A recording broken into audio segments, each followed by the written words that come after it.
Insya Allah, kalau hablum minallah kita kuat, kita tak takut menjalani hidup. Tak takut.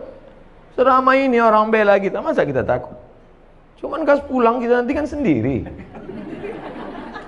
Itulah gunanya hablum minallah itu mesti kuat. Kalau sudah kita angkat kedua tangan menghadap Allah, yang lain itu semua kecil. Allahu Akbar. Pejabat-pejabat kalau dia tidak mampu mengatakan Allah lebih besar dari jabatannya, stres. Ditekan atasan, di jalan kena tilang, macet, sampai di rumah ditekan orang rumah pula. Apa tak gila lama-lama? Makanan kolesterol, minuman diabetes yang ditonton, dibuka internet orang membuli, mengejek, foto kita bagus pun diejek orang, jelek diinjak orang. Makanya hablum minallah mesti baik. Segala puja-puji bukan punya kita. Allahu Akbar. Diulang sekali lagi. Allahu Akbar kabira. Yang besar punya, yang besar itu engkau ya Allah, bukan aku. Aku tidak ada nama besar. Kalau kita merasa diri kita besar, ketika kita dikecilkan orang, sakit tak hati kita? Sakit. Tapi kalau kita merasa kita bukan apa-apa dan bukan siapa-siapa, diajak orang, biasa aja. Jadi Ustaz kalau dibully diajak orang tak sakit itu Ustaz? Ada juga sedikit. Cuman tak besar kali. Nah, oleh sebab itu maka hablum minallah ni baik. Kita kalau terlalu dipuja-puji orang, melambung kita merasa terbang di awan, maka balikkan kepada Allah. Allahu Akbar kabira wa subhanallahi bukratan wa asila. Subhanallah, yang suci itu Allah, sedangkan aku banyak silap, banyak salah, banyak dosa. Kemana kita mengadu, kemana kita menghadap? Wajahtu wajhiya, kuhadapkan wajahku. Wajhiya itu artinya wajahku. Kuhadapkan wajahku ini kepada siapa? Bukan kepada atasan, bukan kepada direktur, bukan kepada GM, general manager. Kuhadapkan wajahku kepada dia. Lilladzi fataras samawati wal ard. Langit, bintang gemintang, Venus, Merkurius, Neptunus, Mars, semua dalam genggaman kuasanya. Innama amruhu idza arada syai'an ayaqula lahu kun. Kecil bagi dia. Dan sebab itu orang barat itu terlalu dipikirkannya dunia ini sampai tak bisa dia tidur, kena penyakit insomnia. Dimakan 3 pil satu hari barulah bisa tidur. Habis dosis itu bangun tak bisa lagi, dimakan lagi. Akhirnya hilang penyakit itu, datang penyakit buah pinggang. Sedangkan orang kita tak makan pil tertidur, asal nampak muka ustaz tertidur. Berikut ini mari kita dengarkan tausiah yang akan disampaikan oleh Al-Mukarram. Begitulah hebatnya. Hablum minallahnya harus kuat. Orang kalau tidak kuat hablum minallahnya, dia akan kedukun. Orang kalau tidak, memang namanya sekarang tidak dukun. Kau ku tengok hidup kau tenang-tenang aja sekarang. Iya, aku sejak ada penasehat spiritual ini. Namanya dirubah, casingnya itu juga. Kata dukun, tenang aja, itu di rumah bapak ibu sudah saya pagar keliling. Memanglah rumah kami berpagar, pagar spiritual. Saya sudah tanam di situ 5 jeruk, jeruk purut, jeruk nipis, jeruk bali, jeruk Medan. Untung ada orang Medan. Artinya apa? Kita berserah kepada Allah. Langkahkan kaki dari rumah, serahkan pada Allah. Bismillahirrahmanirrahim. La haula wala quwata illa billah. Setiap perubahan waktu mesti connecting dengan Allah, jangan sampai putus. Subuh, terbit fajar, Allahu Akbar. Bergeser waktu zuhur, Allahu Akbar. Condong matahari asar, Allahu Akbar. Tenggelam matahari nampak merah di barat, Allahu Akbar. Hilang merah sempurna malam, Allahu Akbar. Bangun tengah malam tahajud, Allahu Akbar. Jangan ada stasiun pergeseran waktu yang kosong dari connect dengan Allah. Sedangkan connect dengan internet aja putus, pusing kepala kita. Telepon aja kalau putus-putus nyambung, bisa kita salah paham. Abang di mana? Kata ibu. Mantan katanya. Apa gitu? Kan? Apalagi putus kontak kita dengan Allah Subhanahu wa taala. Sedangkan putus pulsa saja pusing kepala kita. Ini sampai putus hubungan dengan Allah. Makanya ada 5 stasiun yang wajib: subuh, zuhur, asar, maghrib, isya, tambah 2 lagi duha dengan tahajud malam. Pagi, siang duha, malam tahajud. Jangan sampai putus kepada Allah. Serahkan semuanya pada Allah. Di awal itu kita serahkan kepada Allah. Hanifan musliman, hati musliman, aku serahkan semuanya pada Engkau ya Allah. Wa ma ana minal musyrikin. Sebelum salam, at-tahiyatul mubarakatus salawatut thayyibatu lillah. Punya Engkau, bukan punya aku. Assalamualaikum warahmatullahi. Assalamualaikum warahmatullahi. Makanya kalau datang susah hati, risau, gundah gulana, galau, ambil air wudhu, ajab kala kiblat, Allah. Wasta'inu bis sabri was salah. Minta tolonglah kepada Allah dengan sabar dan sholat. Tak ada cara lain kecuali sholat. Ini orang sekarang kalau galau bukan sholat, buka HP update status. Galau. Oh, membaca komen orang makin galau. Iya, kalau semua yang komen itu kawan. Kasihan ya, doa ya, mudah-mudahan selamat ya. Ada yang malas ngasih kalimat gini aja. Ada yang ngasih semua. Ada pula kawan, mampuslah kau, kata dia.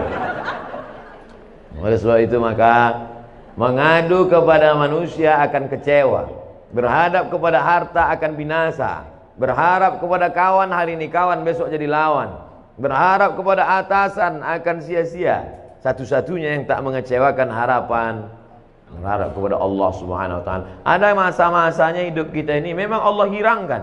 Berharap kepada ayah, ayah sudah mati 2 bulan dalam kandungan. Berharap kepada emak, 4 tahun umur, emak meninggal. Berharap kepada kakek, datuk, mbah meninggal juga. Berharap kepada paman, paman pun meninggal. Berharap kepada istri Khadijah, istri pun meninggal. Berharap kepada anak, semua anaknya meninggal kecuali satu, Fatimah, 6 bulan setelah dia meninggal. Satu pegangan namanya Abu Talib, paman. Tak berani orang mengganggu dia karena pamannya Abu Talib berdarah biru. Abu Talib anak Abdul Muthalib, anak Hashim, anak Abdi Manaf, anak Qusay, keturunan Ismail, anak kandung Ibrahim alaihissalam. Siapa yang mengusik Muhammad, awas, pamannya orang hebat, mati, meninggal. Istri yang selama ini menghangatkan jiwanya, yang menenangkan batinnya, meninggal di tahun yang sama. Akhirnya dia pergi mengadu ke Taif. Diharapkan orang Taif ini menyambut, menenangkan. Orang Taif bukan menyambut dia dengan tola al-badru alaina. Saya disambut di rumah ini, Masya Allah, semua keluar. Toco Medan keluar, durian keluar. Cuman segan saya makannya. Ustadz pula puasa kan.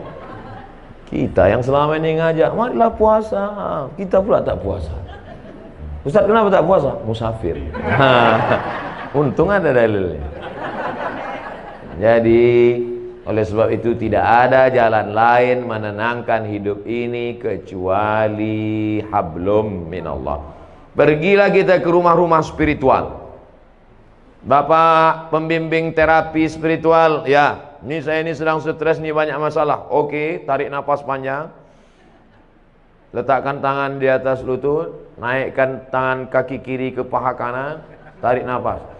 Tahan, tarik, tahan. Keluar dari bawah. Pejamkan mata, dengarkan suara gemerici air terjun, dengarkan suara kicau burung, hirup aromaterapi, bunga-bunga dibakarnya. Gimana perasaan? Tenang, tenang. Gimana tenang? Tenang. Balik kacau lagi. Tidak ada jalan lain menerangkan ketenangan. Ala bidzikrillah. Ketahuilah dengan banyak berzikir kepada Allah tatmainnul qulub. Kadang hati ini bukan punya kita Bapak Ibu. Bangun pagi tiba-tiba risau saja, suntuk aja, sempit aja hati. Padahal semuanya ada. Semua ada secara materi. Tidak ada yang bisa mengusir galau gundah gulana itu kecuali zikir. Zikirnya macam-macam. Mungkin ibu suka zikir subhanallah, mungkin alhamdulillah, mungkin Allahu akbar, mungkin astaghfirullah, mungkin Allahumma sholli ala sayyidina Muhammad, atau la ilaha illallah, terserah. Kalau Ustaz Saman apa yang paling suka? Allahumma sholli ala sayyidina Muhammad wa ala ali sayyidina Muhammad. Allahumma sholli ala sayyidina Muhammad. 40, 40. 20, 20, 40. 1, 2, 3, 4, 5, 6, 7, 8, 9, 10, 11, 12, 13, 14, 15, 16, 17, 18, 19, 20. 20, 20. Bangun pagi. Allahumma sholli ala sayyidina Muhammad. Buat target, aku tidak akan berhenti selawat sebelum 40. datang tamu. Gimana? Jadi kita arisan nanti, Allahumma sholli ala sayyidina Muhammad. Karena kalau dipotongnya ini berhenti wirid kita, berhenti zikir kita. Inilah Pak Ustadz yang kupusingkan sekarang ini. Kata Habib ini bagus selawat, kata Ustadz ini bagus la ilaha illallah, kata Ustadz ini bagus subhanallah. Jadi mana yang kau amalkan? Satu pun belum. Pilihlah salah satu. Saya tidak memaksakan. Mungkin bapak yang paling bapak suka la ilaha illallah, bagus. La ilaha illallah, la ilaha illallah. Yang berzikir itu mana? Mulut menyebut, hati mengingat, pikiran khusyuk. Saya Pak Ustadz kalau zikir buka mata terbayang saya macam-macam. Pejam mata. Saya kalau pejam tertidur, payah kali lah. Nah, oleh sebab itu maka saya Pak Ustadz kalau zikir pakai tangan ini rasanya tak afdal. Bagus saya zikir pakai kayu tasbih. Bagus. Karena rupanya batang-batang kayu itu pun bertasbih. Pelepah kurma waktu ditusukkan Nabi ke makam, kan ditanya sahabat, kenapa kau tusukkan pelepah kurma ini ya Rasulullah? Kata Nabi, pelepah kurma ini bertasbih, tasbihnya sampai ke bawah. Itu makanya kadang ada orang bertasbih pakai kayu, tapi saya tak pakai kayu. Tapi di rumah ada kayu. Ada yang pakai batu, ada besi. Kadang orang ini banyak lebih lama memilih tasbih daripada bertasbih. Balik dari umroh membawa 100 tasbih, semuanya untuk orang. Untuk dia ada satu, itu pun tergantung di mobil. Makanya banyak mobil ini masuk surga sekarang. Ambillah satu, ketiklah tasbih itu 100, subhanallah 100, alhamdulillah 100, Allahu akbar 100, la ilallah 100, la haula wala quwata illa billah 100. Huwallazi anzala sakinata, dia yang menurunkan ketenangan fi qulubil mu'minin, ke dalam hati orang yang beriman. Jantung sebelah kiri berdetak, 2 jari di bawah berdegup dan berdetak. Disitulah letak zikir itu. Terasa dia berdegup. Kalau ada yang tak terasa berdegup, kasih tahu. Kain kapan dah yang bawa kan? Itu di situ dia. Selama dia berdegup, selama dia berdetak, alladzi waswisu fi sudurin nas, dia yang berbisik-bisik di dada manusia. Dada sebelah mana? Sebelah kiri. Situlah dia berbisik. Minal jinnati wan nas, bisik dia. Tak usah kau berzikir, tak usah kau berzikir, tak usah kau berzikir. Dengarkan aja lagu dangdut, dengarkan aja tripping, pergi kau ke diskotik, pergi. Auzubillah.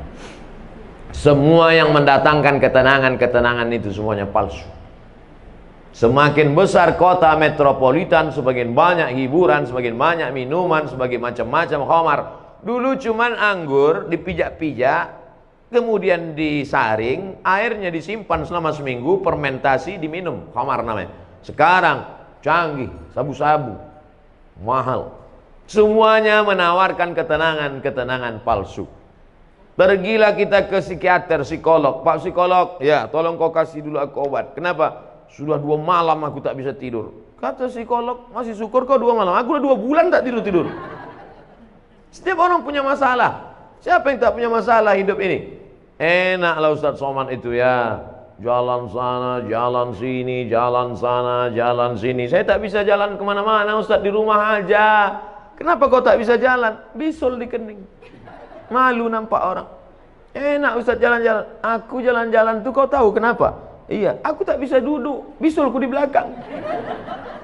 Hampir semua kita punya bisul. Cuman bedanya kita tak tahu bisul orang. Kalau ditanya satu-satu, tanyalah. Tapi jangan pula gara-gara ini besok susah. Apa kabar? Di mana bisul kau? Kita ini punya masalah semuanya. Adam alaihissalam, la taqraba hadhihi syajarah, jangan kau dekati pohon ini, fatakuna minaz zalimin. Nanti kau bisa jadi orang zalim. Dia pun juga silap dan salah, kemudian dia berdoa, Rabbana zalamna anfusana wa illam taghfir lana wa tarhamna. Adam aja salah. Jangan kau tinggalkan umat ini. Nanti kalau kau tinggalkan umat ini nanti bahaya, tak sanggup dia. Ditinggalkannya umat itu, naik sampan. Sampan mau tenggelam. Semua penghuni sampan diundi. Kita undi ya, siapa nanti yang namanya keluar. Itulah dia nanti yang akan dicampakkan keluar dari sampan. 3 kali undi, nama dia terus keluar. Padahal ibu-ibu selalu berdoa minta nama dia keluar. Arisan. Asal diundi nama Yunus keluar. Asal diundi nama Yunus keluar. Makanya ibu kalau ingin punya anak yang namanya bisa keluar terus arisan, kasih nama Yunus. Keluar terus. Akhirnya dicampakkan ke dalam, sadar dia. Apa kata dia di dalam perut ikan itu? La ilaha illa anta subhanaka inni kuntu minaz zalimin. Coba tengok, sama doa Nabi Adam dengan Nabi Yunus.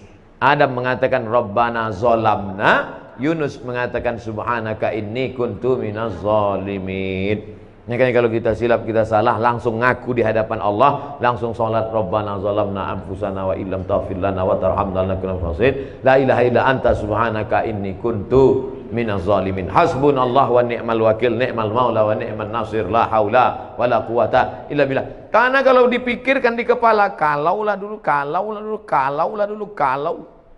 satu kali kalau akan disusun oleh dua kali kalau, tiga kali kalau dulu tidak investasi sama dia, kalau dulu tidak dia yang ngajak, kalau dulu tidak, kalau akhirnya kita menyalah-nyalahkan orang. Kepala sebesar ini mau diisi dunia beserta isinya, apa tak pecah pembuluh darah? Pam. Ya kalau langsung mati. Kalau stroke 6 bulan, mohon maaf Bapak Ibu yang stroke. Kadang cakap saya ini banyak nyinggung perasaan orang. Saya tak ada, saya pikir-pikirkan itu. Banyak jamaah itu tersinggung kami Pak Ustaz, tak apa-apa. Beberapa jamaah tersinggung balik mati. Bukan karena itu, ajalnya sudah sampai. Yang pertama kali yang paling penting hablum minallah. Tapi menjalin hablum minallah tidak bisa kita buat-buat. Misalnya ibu bapak pergi ke tengah panas terik, mengangkat tangan, hablum minallah, hablum minallah, tak diterima. Man ahdatsa, siapa yang membuat-buat amal, malaisa alaihi amruna, yang tidak aku kasih tunjuk, kata Nabi, fahuwa raddun, amal tu mardud, tak boleh. Saya Pak Ustaz mau mendekatkan diri pada Allah nih, terus jalan kaki saya ke puncak. Bukan begitu cara mendekatkan diri pada Allah. Dengan cara sholat. Banyak-banyak buat sholat. Sholat duha. Berapa rakaat Pak Ustaz? Unlimited. Sebanyak-banyak duha. Tapi katanya ada riwayat mengatakan 2 rakaat. Ada pula Ummu Hani mengatakan 8 rakaat. Ada riwayat Aisyah mengatakan tak ada batasan. Mana yang betul Pak Ustaz? Kalau waktu pendek 2 rakaat, banyak waktu kosong 8 rakaat. Lebih daripada itu terserah, menenangkan hati. Ayatnya Pak Ustaz terserah. Rakaat pertama qul huwallah, kedua qul huwallah lagi. Memang itu yang dihafal. Nanti pas ditunjukkan malaikat catatan qul huwallah. Kedua sama dengan di atas, sama dengan di atas, sama dengan di atas, sama dengan di atas. Kau kenapa kau sholat ayat kau qul huwallah terus? Masih syukur aku sembahyang, kau tidak. Oleh sebab itu maka sholat pokok pangkal yang pertama. Yang selama ini tak sholat, kalau mau menenangkan hati, menenangkan jiwa, mengusir galau gundah gulana, perbaiki hablum minallah. Adapun yang sanggup puasa sunat, bagus. Apalagi untuk ibu-ibu, bagus banyak puasa sunat. Bapak-bapak, bagus banyak puasa sunat. Saya suruh mahasiswa-mahasiswa itu kalian puasa sunat. Untuk apa Pak Ustaz? Mengirit belanja. Puasa sunat untuk apa Pak Ustaz? Mengurangi tekanan darah tinggi, kolesterol. Semua puncak mari penyakit adalah makanan. Al-ma'idatu baitu kulli da. Lambung sumber segala macam penyakit. Asyaitanu yajri majran dam. Setan mengalir dalam aliran darah. Kalau kamu mau kurangi alirannya, kalau kamu mau persempit lalu lintas setan, kurangi makan. Ustaz Somad ini nyindir kami makan nih, enggak. Saya makan tuh tergantung undangan jamaah. 5 hari itu undangan, 5 kali makan. Sikit-sikit makan, sikit-sikit makan. Tapi tak ada pantangan. Apapun ada habis. Riba sudi, hantam kerongkong, bantai saja. Yang penting kita berdoa. Yang penting sehat. Jangan katakan kalau kurus sakit, kalau gemuk sakit. Enggak, mau gemuk, mau kurus, yang penting sehat. Ustaz sakit ya, kata dokter. Ustaz sakit? Tidak, saya bilang. Ustaz kalau biar agak nampak sehat sikit, Ustaz harus minum ini, dikasihnya susu kental manis. Susu kental manis. Sekali pagi 1 gelas, siang 1 gelas, sore 1 gelas. Ustaz minum ini sebulan naik. Sebulan saya minum, timbang tetap 50. Kata Pak Dokter, dokternya orang Batam. Katanya Ustaz udah Ustaz minum SKM itu, sudah Pak. Tak ada bertambah, tidak. Ustaz terima aja lah, udah takdir Allah. Yang penting Ustaz sehat. Dan diperiksa sehat, alhamdulillah. Jadi hidup ini perlu kita pikirkan, tapi jangan terlalu dipikirkan. Karena tak selesai dengan urat kepala kita. Buat Fa idza azamta, kalau kau sudah tekad bulat, fatawakkal 'ala Allah, bertawakkallah kepada Allah Subhanahu wa taala. Setengah jam, 30 menit, hablum minallah. Salat, hablum minallah. Baca Quran, hablum minallah. Saya Pak Ustaz berdiri lama tak bisa, sakit kaki. Salat duduk di kursi. Salat duduk pun tak bisa juga Pak Ustaz, sakit pinggang. Baca Quran. Baca Quran pun tak bisa Pak Ustaz. Asal dibuka Quran bersatu titik ba titik ya titik berkunang-kunang. Pejamkan mata, berzikir. Berzikir pun tak bisa juga Pak Ustaz. Ada orang mati ikut. Tak ada gunanya kau hidup lagi. Amal yang paling ringan zikir. Maaf, ibu yang sedang dalam halangan menstruasi, baca Quran tak bisa, sholat tak bisa, galau, duduk di samping jendela, mulut menganga. Bukan cuma hantu masuk, lalat pun masuk. Tidak ada jalan lain kecuali zikir, zikir, zikir sebanyak-banyak. Abu Hurairah sebelum tidur malam menyimpul alfa uqdah, disimpulnya 2000 simpul. Diambilnya tali 2000 simpul, sebelum tidur malam dipetiknya 2000 simpul. Subhanallah, subhanallah, subhanallah, subhanallah. Kenapa kita payah tidur? Banyak betul yang kita pikirkan. Off kan, on kan hati, off kan otak, petik tasbih. Makanya banyak orang dulu mati pas dibuka selimutnya megang tasbih. Dibuka selimutnya saat di terakhir pegang. Orang kita enggak, pegang HP terakhir. Banyak orang sekarang mati megang HP. Update status terakhirnya rasanya mau mati. Masih mau mati. Saya bukan nakut-nakuti, cerita aja. Jadi kalau ibu tengok nanti bapak tuh nanti malam statusnya agak macam-macam itu, tengok tak sampai subuh nampaknya. Saya tidak mau mengatakan hidup ini tak usah dipikirkan, bukan begitu. Kita pikirkan, kita harus ada planning. Nabi itu programnya bukan 10-20 tahun akan datang. Visi misi Nabi bukan 5 tahun. La taftahunal Konstantiniyah, kalian akan membebaskan Konstantinopel. Dari sejak Nabi lahir, dari sejak Nabi jadi Nabi di Madinah, dari sejak Nabi dapat wahyu, kapan Konstantinopel baru direbut orang Islam? 700 tahun setelah itu. Visi misi Nabi itu 700 tahun kita pikirkan. Kita pun juga berpikir anak-anak kita, kok harus jadi bisnismen, kok harus jadi orang kaya. Tapi sampai kita pikirkan, nanti kalau aku mati anakku ini makan apa, kerja di mana, mobilnya apa, rumah macam mana, kawin sama siapa. Gila kita. Semua kita pikirkan, cabai keriting harganya berapa, harga BPJS berapa. Mati kita. Yang penting kita berusaha, setelah itu kita serahkan kepada Allah. La haula wala quwwata illa billah. La haula wala quwwata illa billah itu setelah action. Setelah action baru la haula wala quwwata. Ini banyak juga orang tak ada berbuat apa-apa, pagi petang tidur aja. Apa ditanya, apa kerja kau sekarang? La haula wala quwwata. Ini kalau ada orang macam ini antuk kan kepalanya ke dinding.